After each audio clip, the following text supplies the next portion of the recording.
నా తల్లిని చూసుకోవాలని, మా అత్తగారిలో నా తల్లిని చూసుకోవాలని ఈ ఇంట అడుగు పెట్టాను.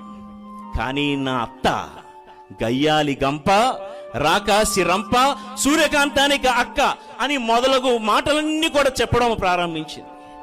నేను విని, అమ్మ అట్ట కాదమ్మా, ఇప్పుడే కదా కూటంలో ఎంత వాక్యం విన్నావు అని నన్నేసి మాట్లాడకమ్మా, ఒక పని చెయ్యి, మీ అత్తగారి గురించి నువ్వు ప్రార్థన చెయ్యు, నేను ప్రార్థన చేస్తానంటే ఆవిడేమందో తెలుసా, మీరు కాదు బిషప్ పోపు గారు ప్రార్థన చేసిన మా అత్తన మార్చడం ఎవడ తరం కాదంది. ఒక అరగంట బతిమలాడిన తర్వాత సరే ఫాదర్ ప్రార్థన చేస్తానని మాటిచ్చి వెళ్ళిపోయింది. ఈలోగా వెళ్ళిందో లేదో రొసరొసలాడుతూ వచ్చిందండి.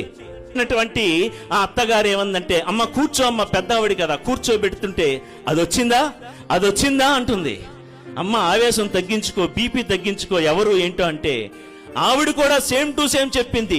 నా కన్న కూతురులా చూసుకుందాం అనుకున్నాను ఫాదర్, ఇదిగో నారినిపోయిన దానయ్యలందరికీ కూడా నా గురించి చెడ్డగా చెప్పుకుంటున్నాను, అందులో నేను కూడా ఒకటి.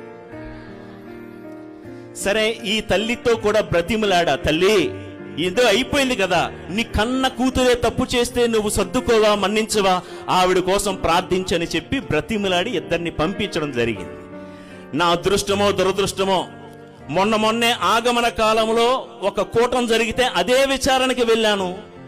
వీళ్ళు కూటం అయిన తర్వాత మాట్లాడిన తర్వాత, ఇదిగో కోడల పిల్ల వస్తా ఉంది, నా పని అయిపోయింది అనుకున్నా. నేను వస్తా అమ్మా ఎలా ఉందమ్మా మీ అత్తగారు అని అడిగితే, ఇంకేం అత్తగారండి అంద. నేను అనుకున్నాను మనసులో, బయటికి చెప్పకూడదేమో గాని అయిపోయిందేమో అనుకున్నా.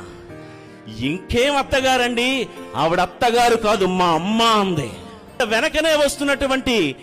వెనకనే వస్తున్న అత్తగారిని అడిగాను, అమ్మ కోడలంతా బానే ఉందా ఇప్పుడంటే, కోడలు ఎవరండి, నా కూతురు ఎలాంటిదో తెలుసా, బైబిల్ గ్రంథంలో చెప్పబడిన రూతు లాంటిది. అమ్మ మొన్నే బూతు అన్నావు నీ కోడల్ని, ఇప్పుడు రూత్ ఎట్టా అయిందమ్మా అంటే, అత్త కోడలు ఇద్దరు చెయ్యి పట్టుకుని చెప్పే సాక్ష్యం చెప్తాను వినండి. ఫాదర్ మొన్న అక్టోబర్ నెలలో ఇద్దరము కూడా కలిసి జపమాల ప్రార్థన చెప్పాము.